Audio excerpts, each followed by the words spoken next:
Hello and welcome to Norwood Digest, NCM's news magazine show. I'm your host, Jack McCarthy. We've got a great show for you this evening, or whenever you're watching it.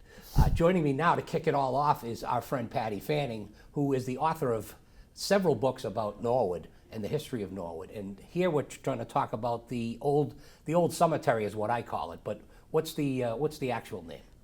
It's actually called the Old Parish Cemetery. Okay. It's been that way for a while. So I know that the Old Parish Cemetery is something that's been close to you for several years, as you have that group that tries to restore it. Right. So before we even get to the book, let's talk about that group. Okay, sure.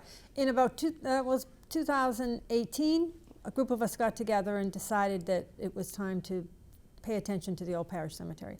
And it's been terrific. So we've just finished our 6th year. We have a great group of volunteers. We have 5 work days in the spring, 5, and it's like 8:30 to 10:30 in the morning, 5 in the spring, 5 in the fall, ending at the Memorial Day and Veterans Day. And people just come and help us clean stones, reset stones, repair stones. It's just been, very gratifying, and people really enjoy it, and the place is looking terrific. Great. So is it out of that activity that this book came into your mind? Yes. Okay. Actually, one of the volunteers said to me, so are you going to write your next book about Old Parish Cemetery? And I thought, what is what I said? But then I thought, gee, that's not a bad idea. Because one of the things that I was doing was doing research into the people and the families who were buried there. And every Saturday, Old Parish Preservation Volunteers sends out an email or a blog post about a family or a person who's buried there. So I was doing all of this research, and I thought, well, that's not a bad idea. So I linked it, because when you do that, you sort of see how the community was built. Mm-hmm. You see this person's married to that one's brother, or this one is, it just sort of comes together. Who's doing what occupation and who's doing the other. And so I decided to use that information, but also place the cemetery itself in the history of the town. So the cemetery, which was founded in 1741, when it was really still just a village of Dedham. And then, after Norwood becomes Norwood, and Highland Cemetery is founded in 1880, Old Parish Cemetery becomes obsolete. So I sort of traced through when it becomes, people stop interring their family mm-hmm. there. Some even move. Oh, really? Move them uptown to Highland, and then so it becomes an obsolete. The last burial was in 1960. Before that, it was 1951. So you can see it had really, trailed off. And then it became, as I said, obsolete. And then there was sort of a period of neglect. I would say benign neglect, but there was some vandalism in the 40s, 50s, 60s. Up through the 80s even. So all of that history of what happened to the cemetery itself, as well as the people who are interred there, and then how they fit in to Norwood as Norwood became Norwood, is in the book. So in history, at least in my limited view, a cemetery was usually located like right next to a church. And was there a church there? There was not. Interesting. It's very interesting. Now, one of the parishioners, when it was founded, the church was approximately, the church building was approximately where the library is. It was right around there. And yeah, I agree. You always think it's next to a church. And the old parish, or the parish, was, of course, what is today's Congregational Church. And it was part of the Church of Christ, Dedham. So this was the Church of Christ, Dedham South Parish. So one of the parishioners donated the land. I'm assuming that's why they used it. Right. And when you look at it, you can see, what are you going to do with that? It's this hilly terrain. It was called Sandy Hill. You couldn't farm it. Yeah, so, okay, here. So you didn't sick of paying taxes on it. But so no, it was a good deed. Let's not. That's right. That's right. And then they road. expanded it in about 1824. But then, that's one of the events that's in the book. Around 1850, when the railroad went through. Right. The cemetery originally went all the way to the railroad tracks. Okay. And shortly after the railroad went through, there was a big storm, and half of it washed away. Wow. And bodies too, like The whole thing? Yeah, Wow. washed away. So does it end, I'm trying to remember, does it end at that wall? Is that where it is? It ends at the wall of Yeah. the MBTA Parking lot. parking Yeah, lot okay. now. Yep, yep. It's So all funny, of that, you walk by it a million times. and you can't exactly place it. Yeah. So, and there are a few, and I've noted there are a few places in the cemetery where there are, well, you can see that yourself, but people can't. They're like right next to each other. Right. So we're assuming that those were some of the graves that were washed away. They found the gravestones and they just set them all together. And they went condo. Exactly, exactly. Unless they were a very skinny family, they were. So, does the book mostly about the history of the cemetery, or do you talk about some of the folks interned there? Oh yeah, no, I talk about, it's mostly about the people who are interned Okay. there. And then just sort of, what's going on around the town when this is happening. So who are some of the names that folks might recognize, even if they've never met them, but they, there's something around the town that, oh, that's who that's named after? Well, I mean, there are the standbys, Thomas Walsh, Aaron Giles, all of the guys. I think the largest number, I think, are Ellis family. Okay. And then Giles and Everett's, there's a ton of those people, and Morses. Well, you find any street, and you're probably going to Sure. find them there. Dean Street, Everett. And it's like, Ellis. this is probably like asking you who your favorite child is, but is there one that you find most interesting? Let's not call it your favorite. Yeah, one of the people. Well, one of the chapters I have, I think what did I call it? I called it Families and Community. And those were some of the more interesting characters, I guess you'd say, or interesting families. One of which was Lem Dean, and he was one of the first merchants. He had a sort of store about where Mazzola's is now. Okay. Chapel at Yeah. Chapel of Washington. yeah. And he was noted for having skunk skins that he would dry, and it must have been a lovely place. I know. And, I don't want to be downwind from there. right, exactly. But there were some reminiscences from F.O. Winslow talking about how he used to sell molasses and rum and apparently skunk skins. But his sister was Mary Chickering Dean. So the Dean house, the Chickering house is on the corner of Chickering and Walpole Street, Right. one of the oldest houses. That was his sister. I often wondered if he went to visit. It must have been, you'd have to air the house out after he came. So I just thought they were sort of an interesting combination. She lived to be over 100. And another person was Benjamin Guild. And Benjamin Guild was the first, what was called tramp keeper. A tramp keeper. Tramp keeper. Is that like That's a boarding house or no? no, just the opposite. Okay. When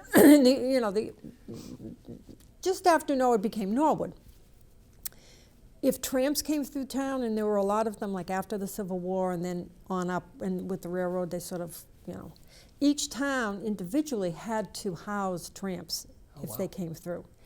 And Norwood, which had just become Norwood, found that it was getting expensive because they had to put them up in what was the tavern or the Norwood Hotel. So they decided to build a tramp place, a lockup. It was the first municipal building that Norwood built after they became a town. And it's that little building that's behind Town Hall. Yeah, okay. That's, and I had heard that it was used for a lockup, but I just assumed it was for the police. And then it was eventually used for, but it was originally built for the tramps. Wow. And Benjamin Guild he was a little odd apparently, but he was very good at keeping track of the tramps and putting in his bills for their care and the clothing and the food and that stuff. And people sort of called him General Guild because he was so good about that. And then it became the lockup for prisoners, which it was for like 60 years. Right. What do they just store things there now, I think? Yes. Okay. Yep. Where can I get that book? Well, you can get it at, right now, you could always get things on Amazon, of course, in Barnes & Noble. Also, we're selling them at White Dog up at Winsmith. Okay. That's one I don't know. Yeah, and on our website, Old Parish Preservation Volunteers website. We're Okay. also going to be selling it from there. And if you buy it from us, like at Winsmith or at off our website, the proceeds go to the cemetery. Okay, so stay off of Amazon. Buy here as Buy local. that's right. And you know, it's funny. We interviewed Charlotte Walsh, I think, for this episode, one of the downtown Norwood folks, and she said, you know, buying stuff from Jeff Bezos does not help Norwood. So remember that, folks. Buy local, things stay local. It's a good thing. Right. Just quickly, what are some of your other books? And I assume, would they all be available at the same places? Yeah, pretty much. Some of my other books? Yeah. Well, of course, I wrote the biography of Fred Day. I remember we talked about that. Influenza and Inequality, which was about the 1918 influenza epidemic in Norwood. And interesting about that, just a quick little story, is last week or the week before, someone contacted the library and they got in touch with me. Their grandmother, this man was 90-something years old, and his grandmother had died in the epidemic in Norwood in 1918, and he was looking for where her grave was. Did you write that pre-COVID? Oh, yeah. Yeah, I thought so. Oh, yeah. So, but how timely was that, though? I mean, that was my dissertation. Yeah. So I wrote it in like 1995. Okay. And then it was published in 2010. And I remember at the time, one of my colleagues said, well, you know, that's been, 15 years since you wrote that dissertation, and, is it still relevant kind of thing when it was going to be published in 2010? And I said, well, they're still dead. Yeah. And that's the whole point, is the whole stratification of, right. of who died in that influenza epidemic. So I sort of, used Norwood as a case study, but it was about the influenza epidemic and what happens in an epidemic. So I wrote that. Norwood history, but then for the 150th, I also had some essays, which was called Keeping the Past.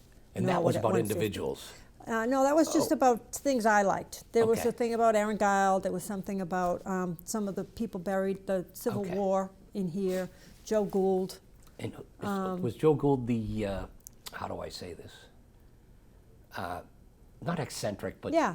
Okay, I remember Yeah, that. I and love that. That was my favorite one. Yeah, was it? Yeah. It's a good story. And he actually lived in the house, if you're entering the cemetery from Washington Street, on the house to the right. That Okay. was Joe Gould's father's house. He was a doctor. That was Joe Gould's house, and Joe Gould actually, I think I quote him in here, Joe Gould actually talked about wandering through the cemetery behind his house. Interesting. So, it all I know. It all comes back. Well, I also have a chapter in here about the work that the preservation volunteers have Good. done, so I should say that, and the programs that we've had, and we hope to continue to do that. We have tours, we have special events. We did Our Town during the, which was just fabulous. So we're trying to be creative about getting people back, and recognizing that Old Parish Cemetery is really a very interesting cultural asset, and people should come and see it. Great. I didn't ask Jack if I could talk about this, but you're doing, or maybe you've completed them all, but some little stories of the Norwood schools and the people they're named after. Yes, yeah. Well, I've been working with Jack and Julie Kayer at the Walsh about, the idea was, I think it's the 3rd grade, that they have to do a local history Okay. curriculum. And some people do it one way, some people do it another way, but we thought it would be great if there were some short videos about Norwood history that they could then just access when they needed to, when it came up, and they'd all have the same story. And it would be accurate. And it would all be accurate, and that would be a good thing. Yes.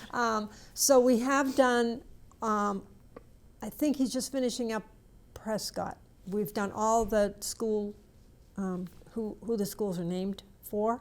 So there may be 3 minutes, 4 minutes about who the people are, a little bit about the school itself and that kind of thing.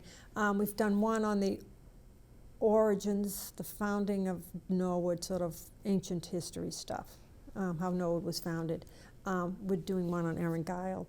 So Good. just things that I talked to some of the teachers about what did they cover what would be interesting for them, and we're That's putting an together excellent way of videos. looking at it. Yeah. Well, so see, you it'll can be tell fun. you're an educator, so. Well, it'll be fun. It was very fun. It was a lot of fun. And then we've had, Jack gets high school students to do the narration. So Great. it, makes it a little more fun, I think, for the kids. All right, well, so thank you so much for being with us. Thank you for having me again. And now we're going to throw it to something new, since we were talking about something old, and that's the Coakley Middle School construction. And I'll be back with Bethany from WT Rich and Luke from Vertex right after this.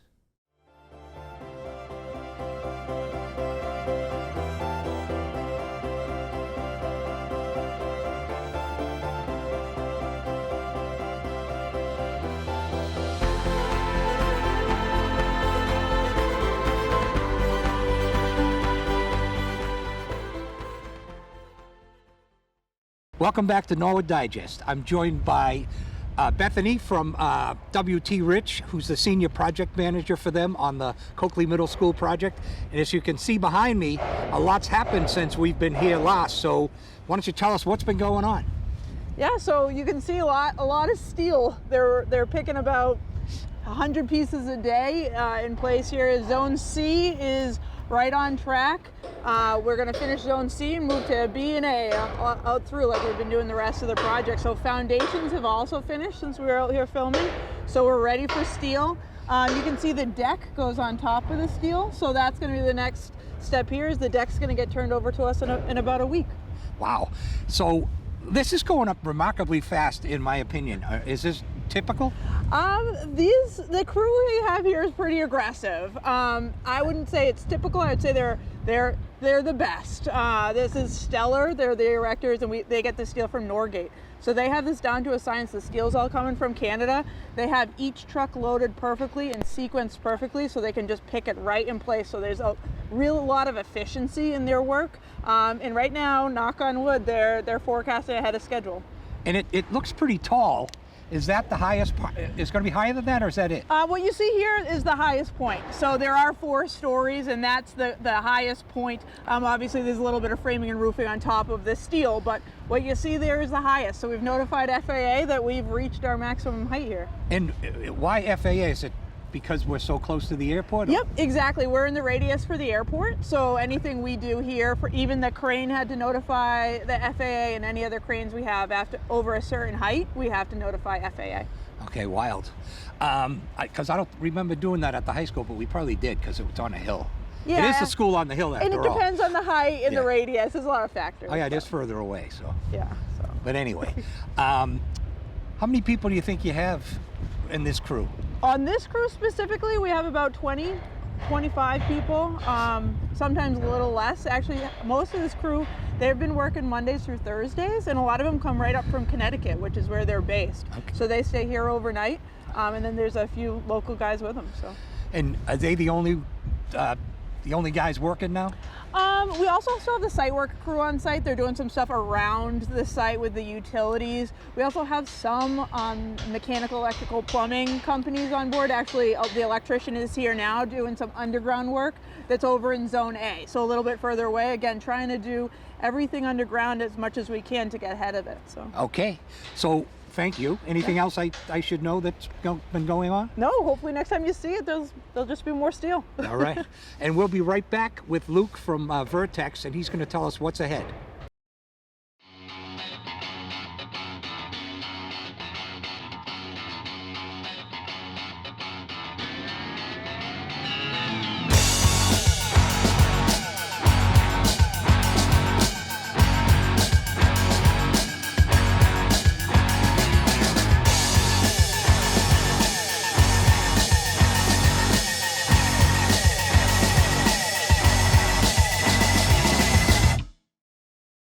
As promised, I'm back with Luke from Vertex, and he's the on-site construction manager for Vertex, and they're the owner's project manager, and they basically are the eyes and ears of the town. So, what's going on? What's upcoming? What's going on? Sure. So, as Bethany mentioned, steel in Area C is wrapping up in the next 10 days, 2 weeks. They'll be turning that over. Once that's done, the concrete contractor will return to the site and start working on the slabs in Area C, working top down from the roof down to the ground. It's a about a week process per floor, per slab. At the same time, there'll be a contractor on site that is temporarily wrapping the exterior of the building in Area C to keep the heat in, to allow the concrete and other work to continue through the winter. That time, the steel contractor will move over to Area B, where he will continue to install the steel framing in Area B, about a, I think, 5 to 6 week duration in Area B for the steel contractor. The site contractor is still on site, as Bethany mentioned, doing some drainage work and preparing the site for the winter, hoping to get some asphalt binder, getting a road around the site before winter, just to make access a little easier and clean up. So how are we doing per schedule? Very good, very good. Right on schedule. The steel guys are actually doing better than they initially thought, so we're honing in those dates now. Yeah, as long as the weather keeps up. You got it. That'll be the wild card going through the winter. Although it's cold right now, I can't wait for the building to be buttoned up. Right, you're right. But we can work through the cold. It's the wind and the snow that'll keep us. yeah. Shut us down. Well, the other thing you mentioned, you have to have heat so you can pour the slabs. In the old days, you couldn't pour in weather like this you could, but colder weather. But right. Yeah. So there's temperature concerns for the steel and the rebar before the concrete is placed. So, as we said, we'll wrap the building with some heavy-duty tarps to keep the heat enclosed, and we'll bring in some temporary heaters, get those spaces warm so the concrete can cure. Okay, anything else? No, that's it. Well, thank you for being with us, Jack. and that's going to wrap up our Coakley update for this month. We'll be right back with more Digest. A new episode of Your Town at Work, hosted by Jerry Slater, is now airing on the NCM Community Channel, a show where you learn what makes the town tick. On this episode, Jerry sits down with members of Norwood's community development team. Sarah Dixon, Holly Jones, and Carly Rockland all discuss the individual aspects of the job and discuss the department in general in a group interview. Only on Norwood Community Media, your home for all things Norwood. Welcome back to Digest. Joining me now is old friend Charlotte Walsh, who's the proprietor of Charles River Running. And, you know, this time of the year, it's the Shop Local is coming up soon. That's so right. Let's talk about that and, you know, talk about why this is a different year than in the past. Yeah, so this year is different, Jack. I know this because I work with the Friends of Norwood Center and I organize Small Business Saturday year after year. And I get to talk to, it's my opportunity to get to walk up and down the streets and stop into everyone's store and ask how they're doing. And this year I really get a sense that things are different. And we all know things are different. The economy is really tough. But it's really hurting the merchants, and it's hitting them hard this year. So if everyone could just make a mental note of where we are in this place and time, and that if you love your downtown, and I know Norwood loves their downtown, we have to spend our money here, because unless we spend our money here, they can't stay open. Right, and you're helping yourself too when you spend your money here, because when you do that, a lot of it stays around. Absolutely. It's called the multiplier effect. And that means, for example, like Charles River Running, my accountant is in Norwood. I do local banking. My insurance agent is in Norwood. So when I spend my money as a business that I get to do because people buy shoes here, the money stays in the local economy, and I employ people that live in Norwood. So it just, if you spend your money in Norwood, it just helps everyone in Norwood. And it doesn't help anyone in Norwood when you give your money to Jeff Bezos. No, it does not. No, it doesn't. No. And you know, I always say, this is my rant, if you will, when I talk about shopping local. You know, these are the folks that we hit up all the time when we need to sponsor something at the Little League, something, you know, at the PTA. You know, these are the shops we knock on their door and say, can you help us? And now's the time for them to help us. But it's not like it's charity. I mean, look around this shop. You're getting quality goods at a reasonable price, and the money's going to stay here, and you're keeping the tax base high. You're doing everything good for the town. Plus, it's great to have a downtown that you can walk around and shop. It is, and we've really noticed the increase in foot traffic down here, and it's fantastic. And people stop and they look in the windows. But wouldn't it be horrible if there were a lot of empty windows? And we've been through that before. So now we have these businesses here. We have very low vacancy. But we have to spend our money at these stores and these restaurants, the salons, the fitness studios. we need to do that. So not just November 25th, which Right. is Small Business Saturday, but really during this holiday season, we need to think about coming to the center and giving these businesses a boost so that we can get through the winter and we'll be open in the spring. That's right. still. Yeah. So let's talk a little bit about what's going to happen that day. Yes, it's going to be a great day. We have over 40 merchants signed up on our scavenger hunt postcard.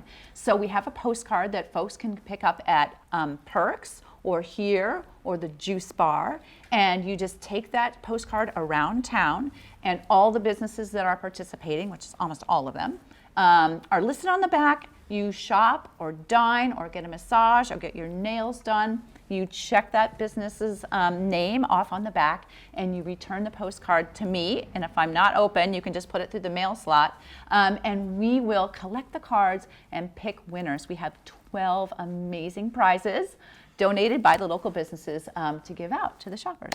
And none of them are lunch with me, so they're really good prizes. So what else do we need to let people know? Well, we need to know that we're a community and we wouldn't be here without all of you. So we appreciate you, we thank you, and we're just asking you to come out and spend some money downtown this holiday season. Sounds good. All right, we'll be back right after this, but in the meantime, I need to get some shoes while I'm All here. right, let's have a seat on the bench. All right. Norwood Community Media has its own video on-demand channels. You can go to our website, norwoodcommunitymedia.org, and click on whichever on-demand channel you are looking for, whether it be things to do in the community, events at the schools, or town government meetings.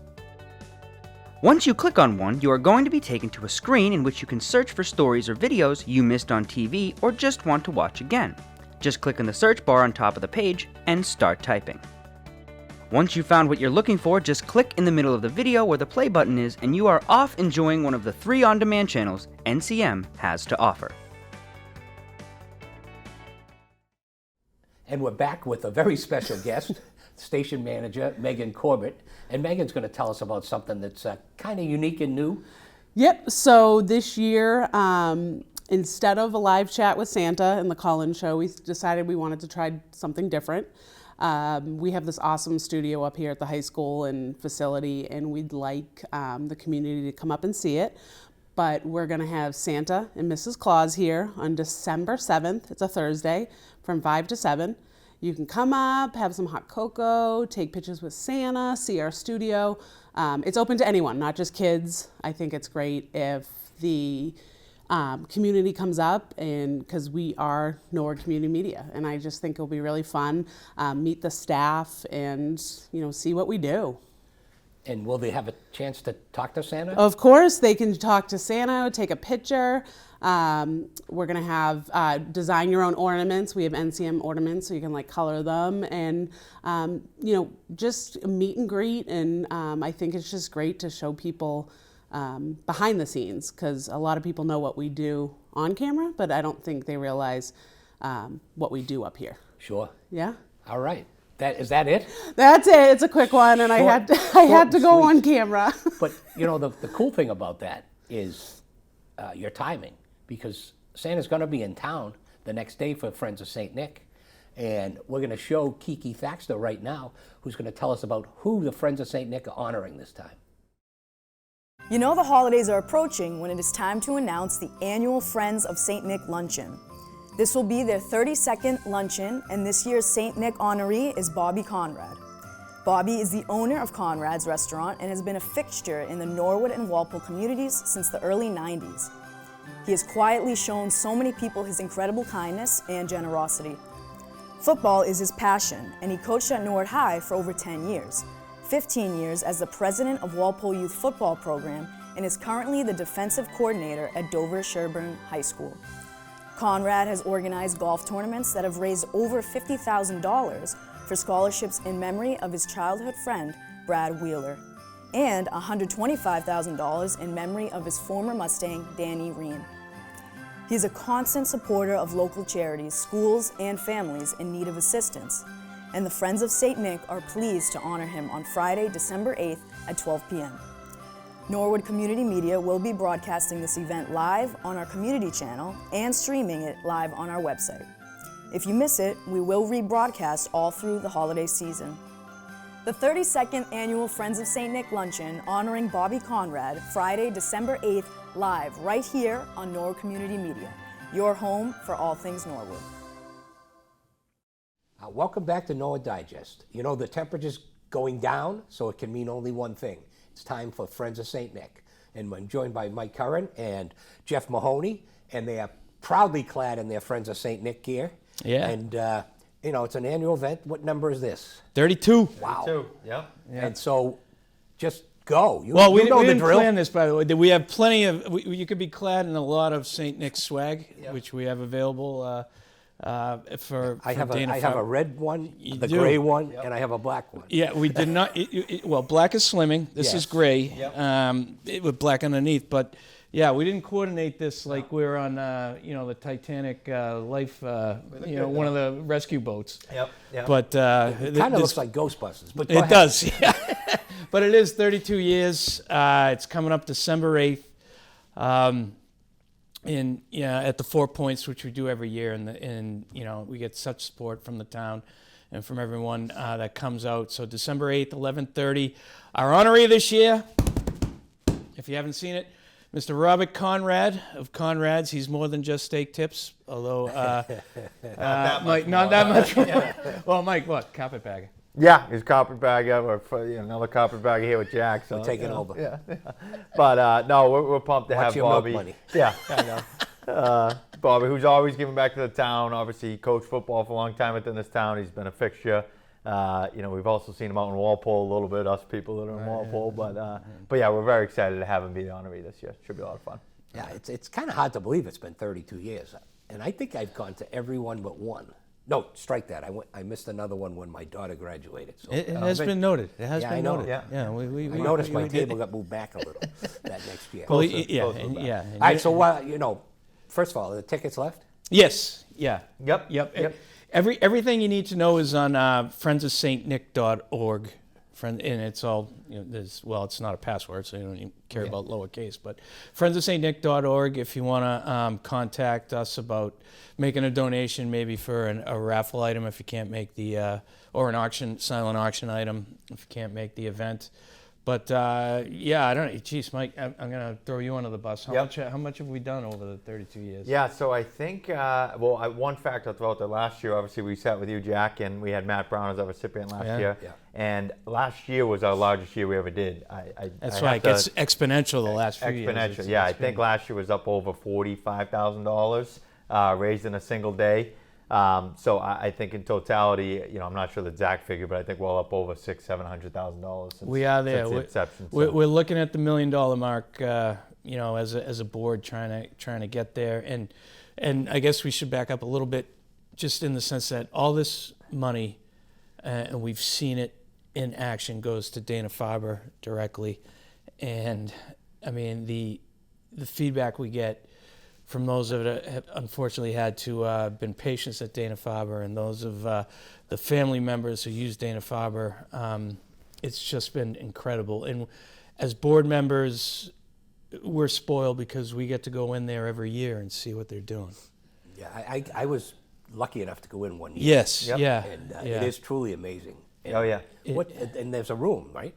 Yeah. There's a room. We'll let you talk Yeah, about there's that. a room. We got to see it up there, and they donated it on behalf of the Friends of St. Nick, and actually put my my late father's name on there, Chris Curran. They told me, I think he left the tab open when I was there. So, Yeah, he did. But Yeah. there's doctors working in there and others, so it's really a cool experience going around there. But pretty cool room that we get to go into each year. So Yeah, and it's gone to the point where not only just making the donation and everything, Dana Farber is so appreciative of what the town of Norwood does, and that's why we honor people like Bobby Conrad, because they do things sort of quietly, and it just makes such an impact. And one of the things we were able to do is they have this wall of folks there, and Bob Clifford, who was great. I had him as a history teacher. He actually influenced me to be a history major at Providence College, which he probably wouldn't take credit for if he knew my grades.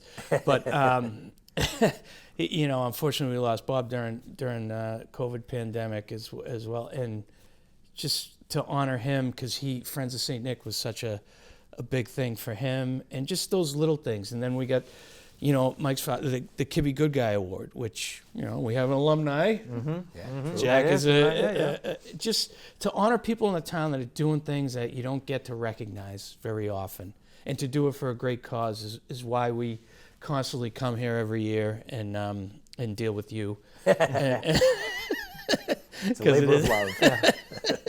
But it is such a good cause, and it's 32 years, second generation with guys like Mike and Patrick and Kate Dempsey. It's just so special. Yeah.